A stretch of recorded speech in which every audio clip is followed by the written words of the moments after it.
It's the first game of the new year and we travel to the Falkirk Stadium to take on Falkirk.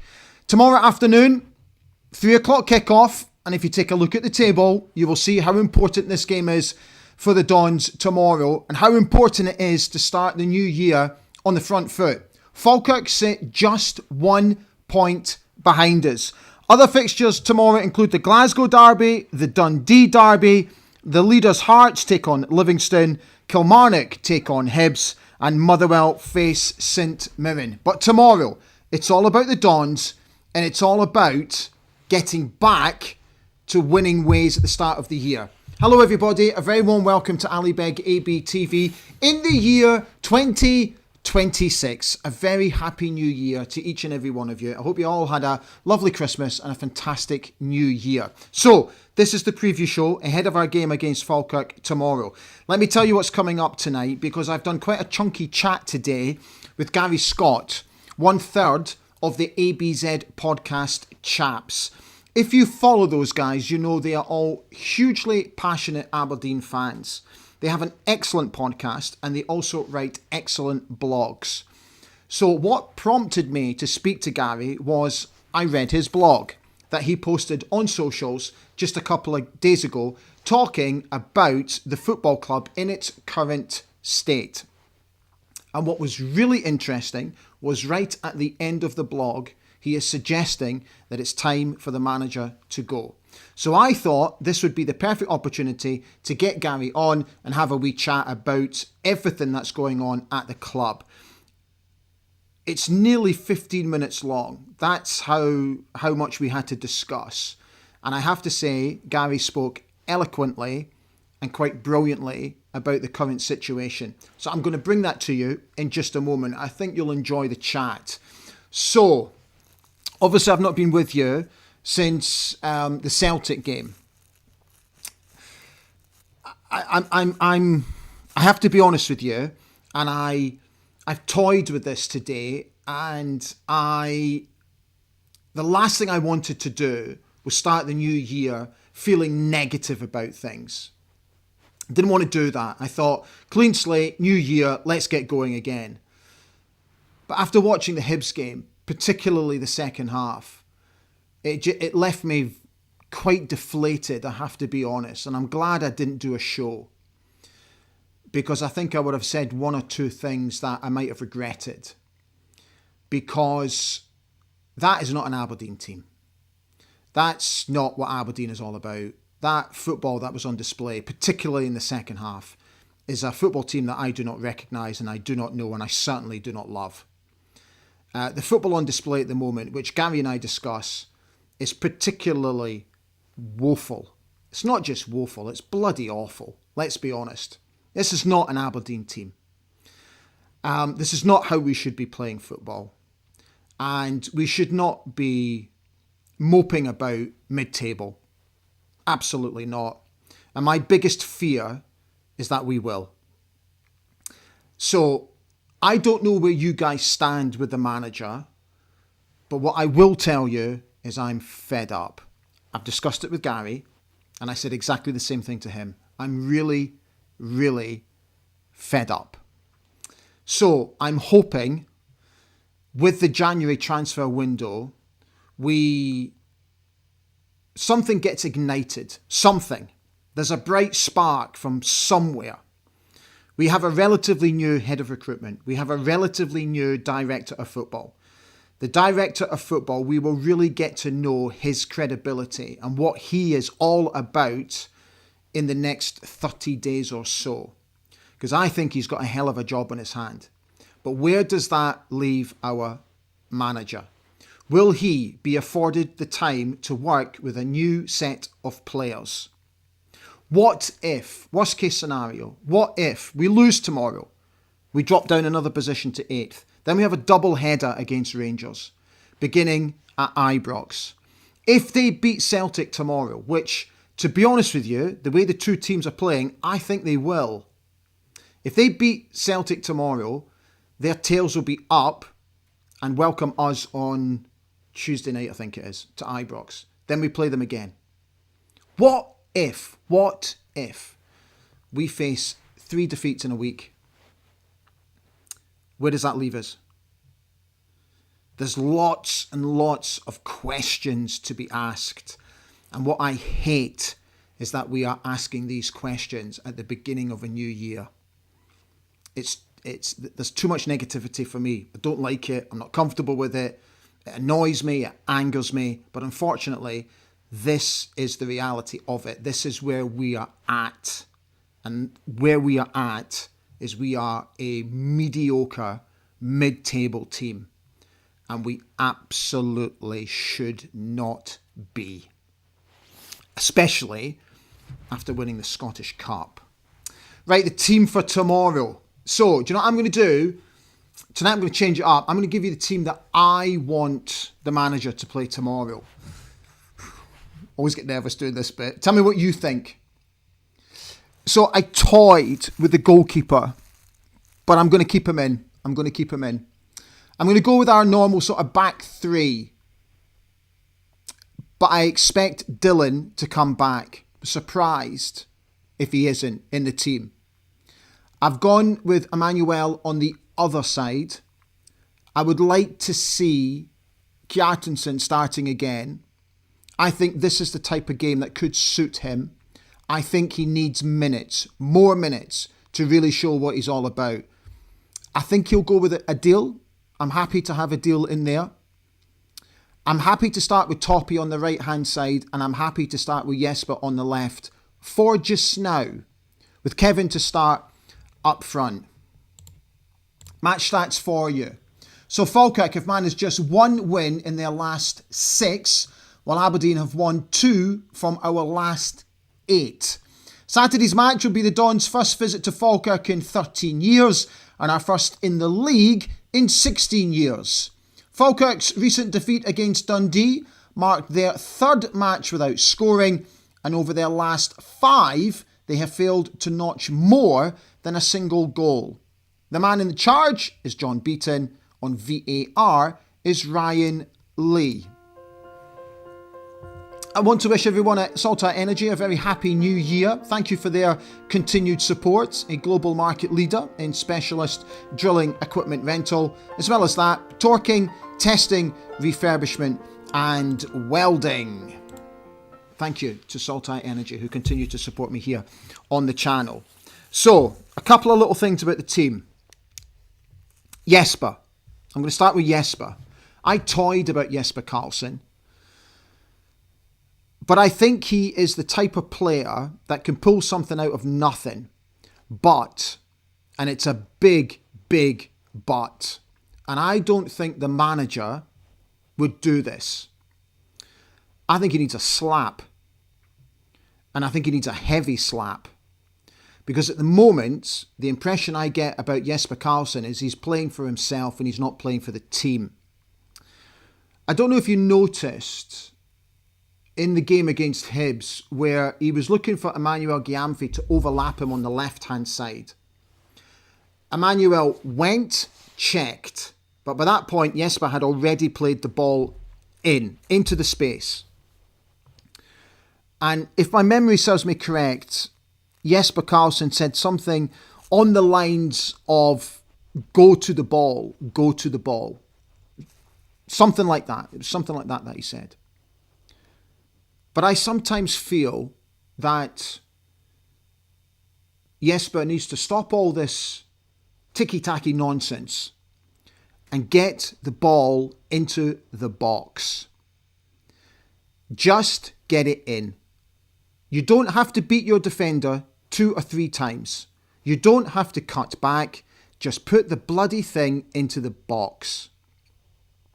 We saw against Hibs, when we put the ball into the box, we scored which should have been a goal. Let's be honest. It should have been a goal. It's a terrible, terrible decision to knock it off.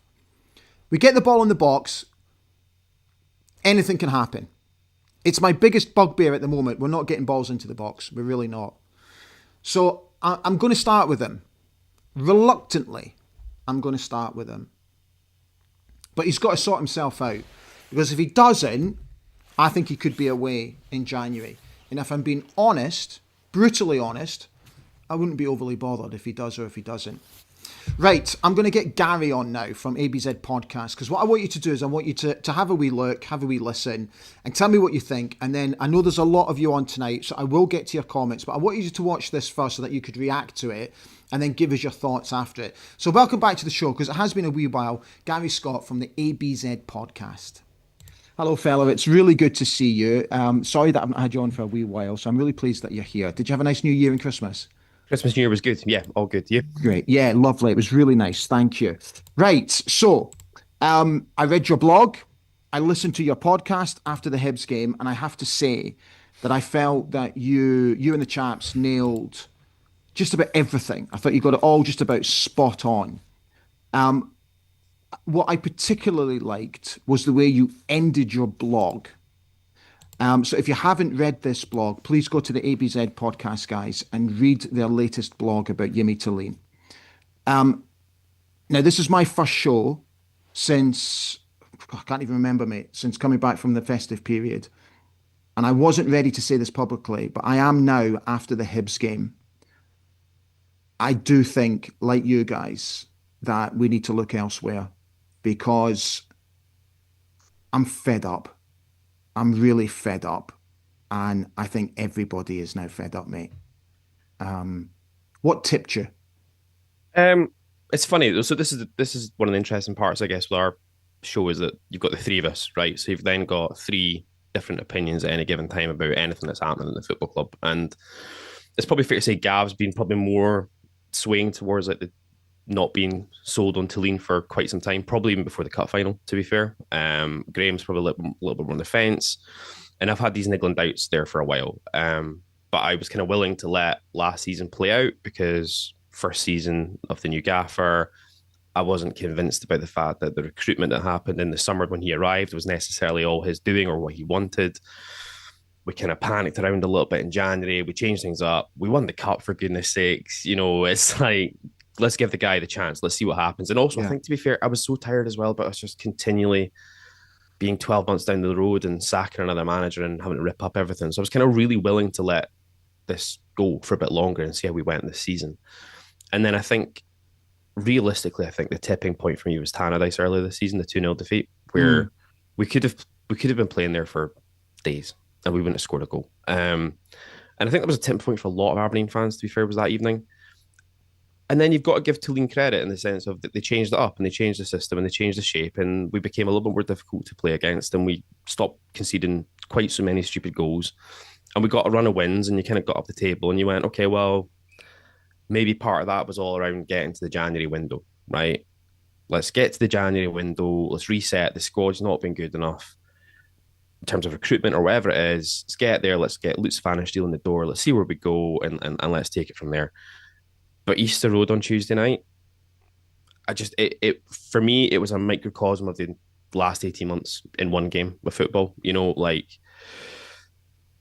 we looked okay in flashes in the first Mm. half in particular, created a Mm. couple of opportunities, but we never looked like we were actually going to score a goal. You know, Mm. again, defensively second half, and this was the big red flags again for me. Hibs made a couple of minor tweaks to system and shape, not much, nothing No, groundbreaking. no, no. Brought on Yuhan, bit of pace on the left flank, looked a completely different team all of a sudden, and we just didn't cope with it. We didn't react to it. We really struggled with it. Suddenly, we were back to that daft situation where one pass out of defence splits our midfield completely. You've got Hibs players running at your defensive backline with impunity.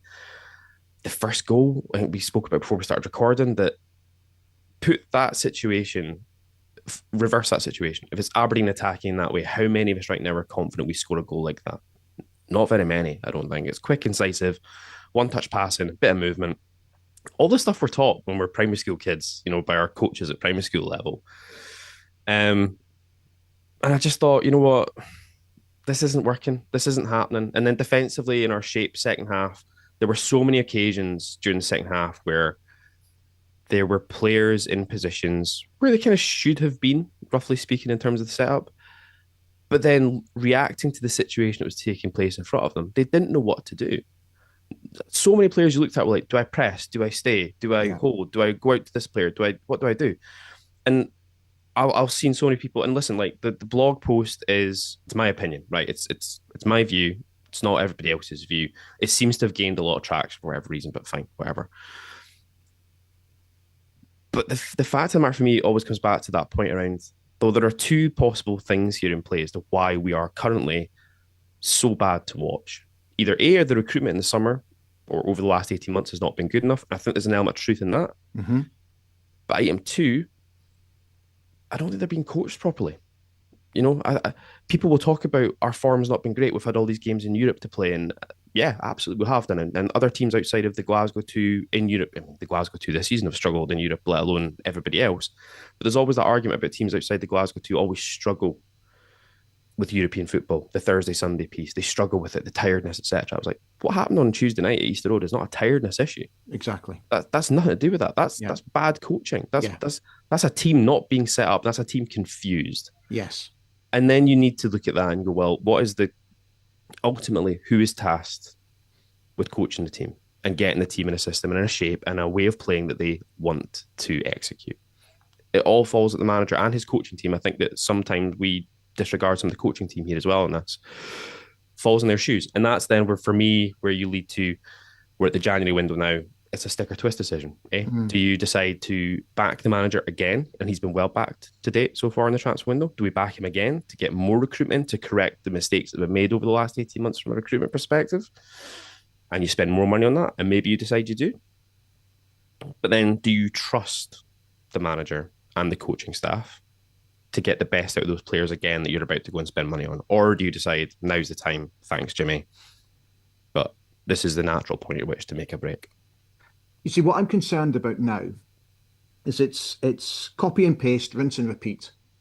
So we're going to give what I think will happen is that he will get the January transfer window because we've got a relatively new head of recruitment, and we have a relatively new sporting director who are going to oversee this. Yep.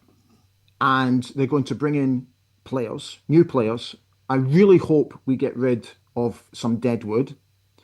And I think Yimmy's going to be given time to play around with these new recruits. My biggest fear is that he's not going to be able to do that. And that what we're going to do is we're going to see a situation that we have done for the past 4 or 5 seasons, that he is going to get relieved of his duties with about 6 weeks, possibly 2 months before the split. We bring in an interim manager to get us through, and then we start recruiting a new manager in the summer. Now, I don't want that to happen, but I think that is what's going to happen. Hence why it's, as you said, a stick or twist scenario. Now, this has got to come from the top. And at the moment, as much as it pains me to say, I don't have faith at the moment. I'm losing faith. And that troubles me, that I'm losing faith. I think it's fair to lose faith, right? Because we've all seen the historical precedents that goes before us in this situation. And it's not, and to be fair, it's not just Aberdeen Football Club that do this, right? Football clubs across the board are generally terrible at seeing the writing on the wall and acting in a proactive manner. Generally speaking, across the board, people always wait until it's too late before they act on it. Yeah. I mean, we're already at a situation this year where realistically, and we kind of touched on it a little bit in the blog and in the podcast as well, that the season's kind of gone to an extent. There's the opportunity to retain the cup, right, which would be incredible for us to do that back to back, right? But realistically, the top 3 places in the league are probably sewn up already by the sides who are currently there. I feel that Motherwell and Hibs are so far ahead of us at the moment that it'll be one of those two who will take 4th. Yeah. I reckon there'll be a gap between whoever finishes 5th and then where we are at the moment, and we'll be battling out probably with United for that 6th spot finish, Yeah. It's kind of where I think. I don't think we're in any danger of being dragged into a relegation scrap at the bottom end of the table. Yeah, I agree. And so we're going to sit in this middle table purgatory for the remainder of the season, right? Okay, fine. But does that also give you the perfect opportunity to get a new manager in the door now and plan for next season and try to kick on from there and really get a guy in the door who has got an ability to try and mould a team and mould a way of playing and start to perhaps get some of those players who are currently in the squad. And we need to bear that in mind as well, that we've spent a lot of money and we've put a lot of guys on long contracts who if you decide you're needing a wholesale change out, it's going to cost a lot of cash to get Yeah, out the door. yeah. So you have to find somebody who can probably work with a lot of that squad that's currently there at the moment as well, and allow them to come in and start to think about new ideas and how they would approach the season going forward. Because ultimately, as painful as it is to say it on the 2nd of January, I feel that this season's pretty much a write-off. Mm. You see, what's also, which I sometimes wonder if it's been sort of lost within the cloud of discontent at the moment, Mm. is that we are absolutely crap. We're We're horrible to not watch. playing good football. We are an awful, awful football team to watch. And the actual football on the pitch, I have not seen any improvement since Yimi has come in. Okay, I'll give him the beginning of his tenure. I'll give him that, absolutely. Yeah. But since then, the football that we play is horrific to watch. And there's been no improvements. And I'm sick to death, and I've said it before, I'm sick to death of hearing we must learn because we don't learn jack. It's an issue. Yeah, 100%. I think there's an element there. I think he's obviously very measured and very mild mannered when it comes to For what he sure. does in the press, and I see loads of people digging it out. I can't get too up or down about what he says in press conferences. I think anybody that sits and listens too much to what managers say in post or pre-match press conferences and tries to read too much into it, you're kind of wasting your time a lot of the time. You'll get politician type answers. They'll try and Mm. deflect away from what's happened, and they will try to take the attention away from what has gone on the pitch. But for all of that, I don't think it's hard to suggest as well that you'd like to see a little bit more fire in the belly. Yeah. Sometimes I talked about in the pod, or we talked about in the blog about, there's been such a collection of circumstance and things that have happened over the last 18 months that you can all point towards as being potentially mitigating circumstances as to why we're in the position we're in. Mm. If you look at the departure of Emir Bajrami, in the November time of Yeah. of Yimi's first season. Yeah. Now, correlation is not necessarily causation and all that kind of good stuff, but it's no coincidence that our form dropped off like a cliff as soon as Bajrami left the club, right? Yeah.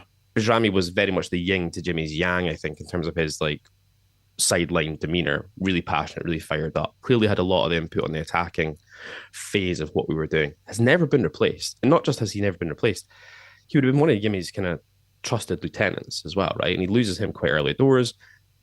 So there's that personal element to all of this that you look at. But you're absolutely right in terms of just the way we play, our style of football. We don't have a style. We don't. There No. is no style. There's no, and I think again that's also where I come to is that if at least I could watch us and go, I can kind of see what we're trying to do, and it's just not clicking for whatever reason. But once it clicks, we'll be there, right? Mm. I could sit and probably go, I'll give him another bit of time, let him get some more players in the window. But I watch us just now, and apart from flashes against, St Mirren, we were pretty decent against, but we still drew that game 3-3. Mm. First half at Dens Park, we were all right.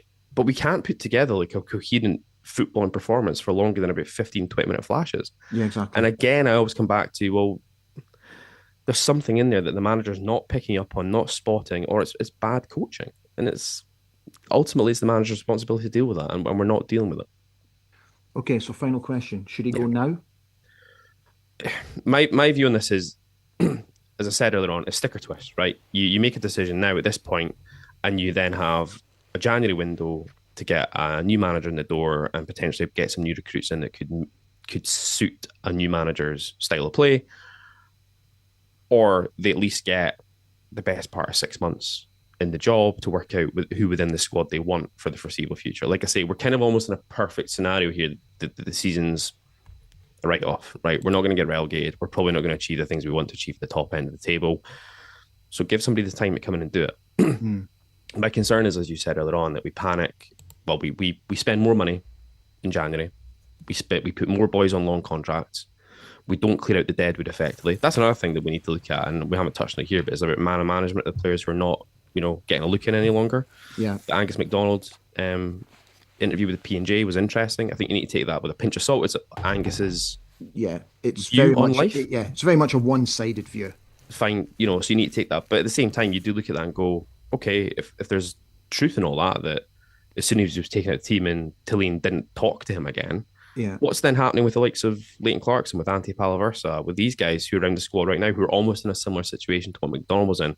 Yeah. Yengi, it's not a that's not conducive to a happy dressing room. To have players hanging around Cormac Park or whatever in that sort of funk either. So that's a different part.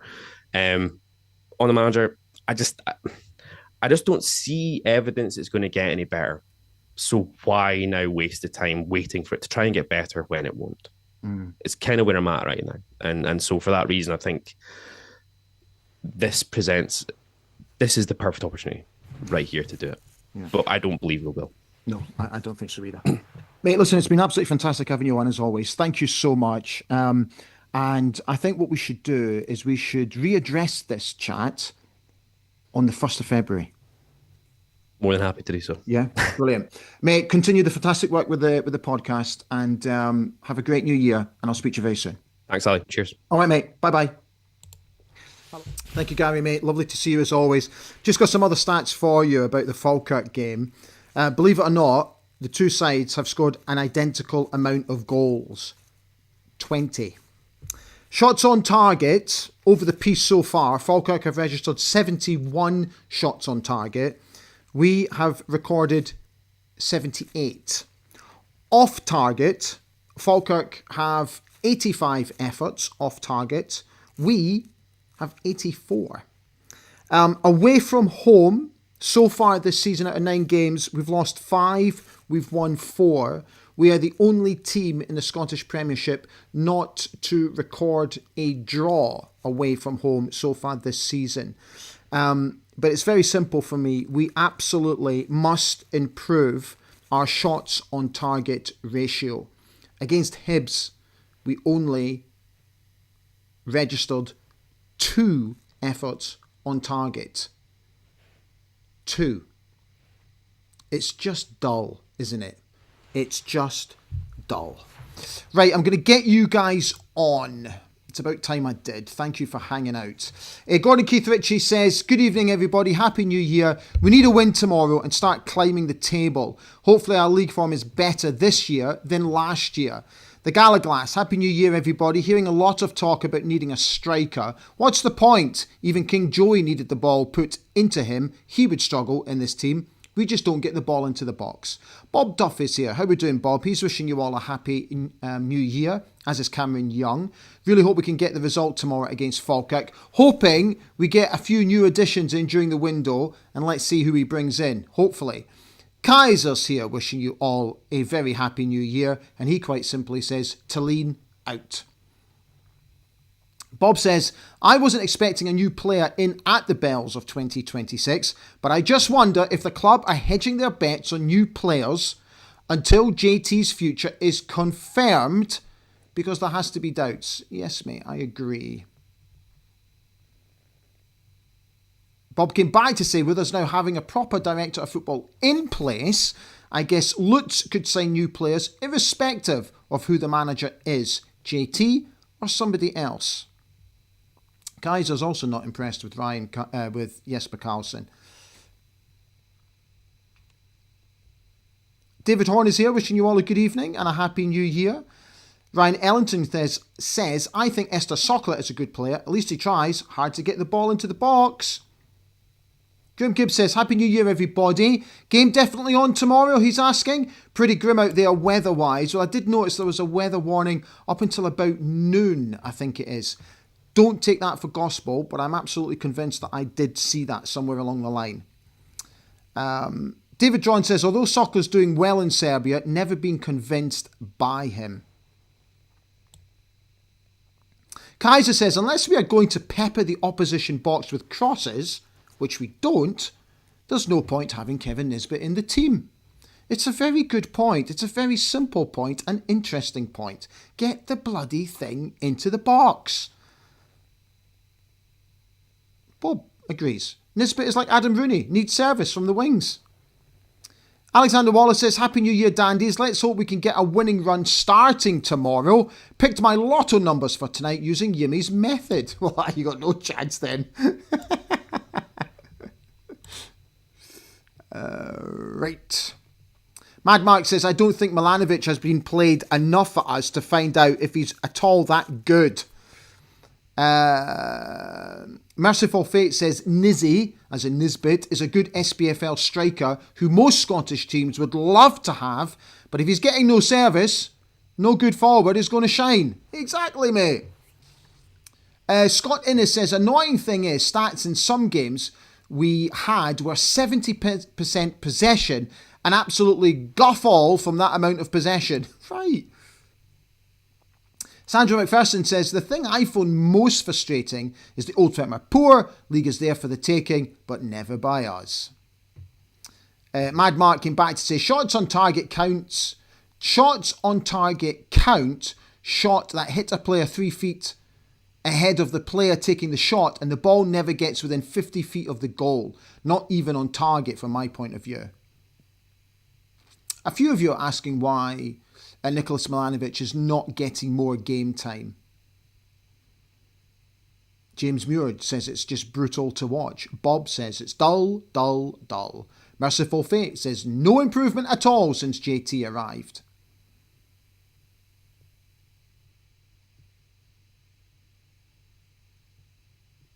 Mad Mark says, I agree, Yimmy T will not be sacked at this time.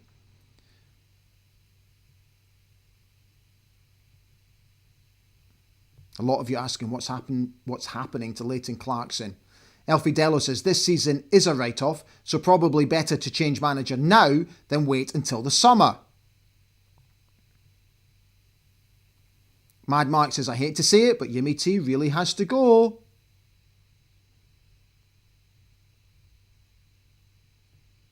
Merciful Fate says, JT's win ratio is shocking given the clear talent he has. Maybe our director of football and our new head of recruitment will save his job. Let's see.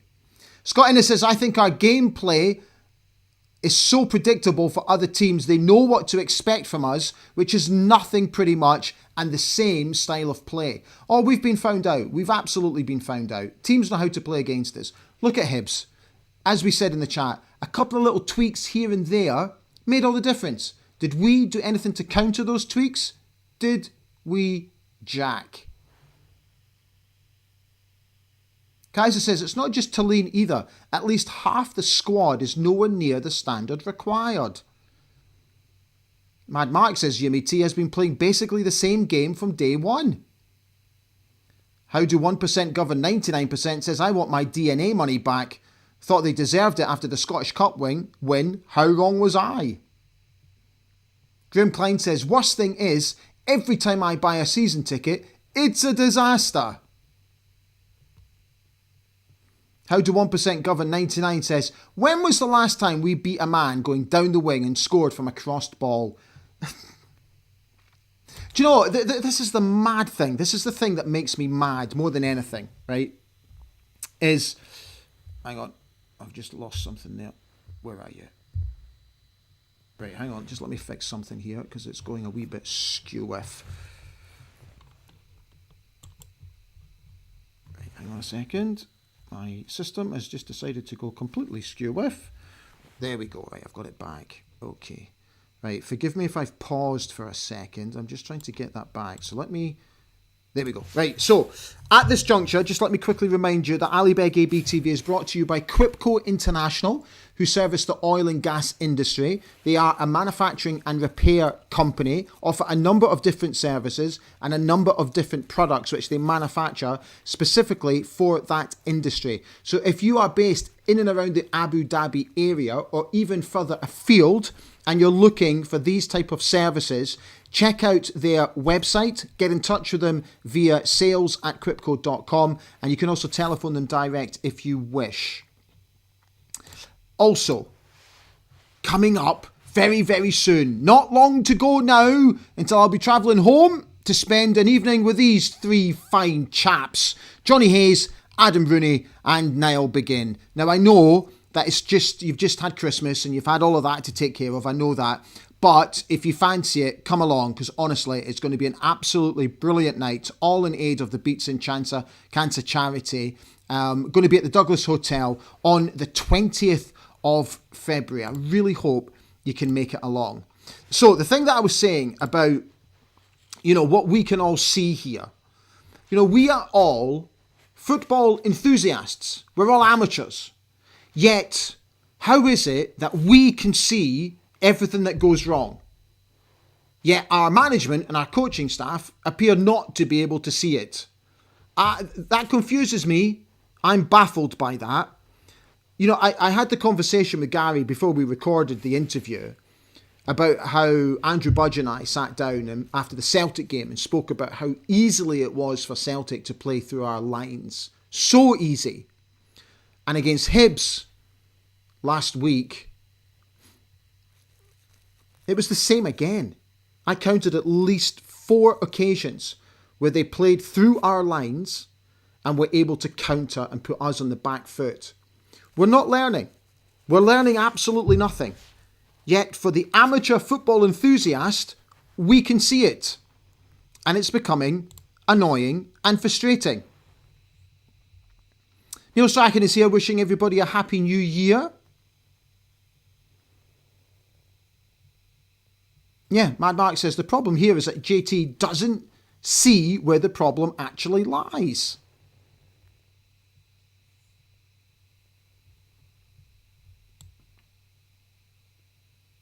Graham Gibbs says the ideal scenario is JT resigns, citing inability to settle in Scotland. He moves on. We move on. And we don't have to go through the bitterness of Glass and Goodwin. JT deserves that. That's actually not a bad shout. I don't have a problem with that. Right. I'm going to sort of cheer us up a wee bit. A little bit of history from the football club from today. Going back down the years. So did you know on this day in 1985... Aberdeen goalkeeper Jim Leighton plays his 300th competitive first-team game for the Dons. Sadly, we got beat 2-1 that day against Dundee United at Tannadice. And if we go back to 1978, Aberdeen legend Alex McLeish made his first-team debut for the Dons in a 1-0 win, also against Dundee United, but this time at Pittodrie. Billy McNeil, the late Billy McNeil, gave Alex his debut that day, and then didn't play him for nearly another season.